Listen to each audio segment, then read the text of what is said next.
জানো তো, ফল খেতে আমি বরাবর ভীষণ ভালোবাসি। তার মধ্যে আম একটু বেশিই ভালোবাসি।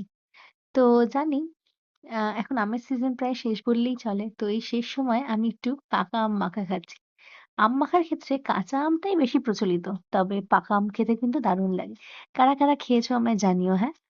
এই আম মাখাটা একটু আমটা মিষ্টি বেশি হতে হয় আর ঝালটা একটু বেশি দিয়ে মাখতে হয়। কিচ্ছু লাগে না জানো তো? শুধু এই কাসুন্দি আর লঙ্কা। এই দিয়েই হয়ে যায়। দারুণ লাগে খেতে। আজ এই আমটা মাখতে, মাখতে আমার ঠাম্মা আর মেজো জেঠুর কথা খুব মনে পড়ছিল। ছোটবেলায় ঠাম্মা মাখতো, মেজো জেঠু আমরা সবাই একসাথে খেতাম ছোট ভাই-বোনেরা মিলে। তো ভীষণ পুরনো কথা মনে পড়ছিল, ভালোও লাগছিল। তো আজকে খাওয়া-দাওয়ার পরে একটু আম মেখে নিয়ে বসলাম। শাশুড়িমাকেও দিলাম। শাশুড়ি মা আগে কখনো মিষ্টি আম মাখা খায়নি। তো উনারও ভালোই লেগেছে বলল। তো খেয়ে দিয়ে নিয়ে না আমি শাশুড়ি মা খাবার পরে আমি আবার এটা নিয়ে জানলায় গিয়ে বসলাম। দেখো ঝিরি, ঝিরি বৃষ্টিও হচ্ছিল। বেশ ভাল লাগছিল। বৃষ্টি দেখতে, দেখতে অনেকদিন পর একটু আয়েশ করে আম খেলাম। কারণ আজকে ছেলে একটু ঘুমোচ্ছিল যে। ও জেগে থাকলে তো এত রিল্যাক্স করে খাওয়া হয় না।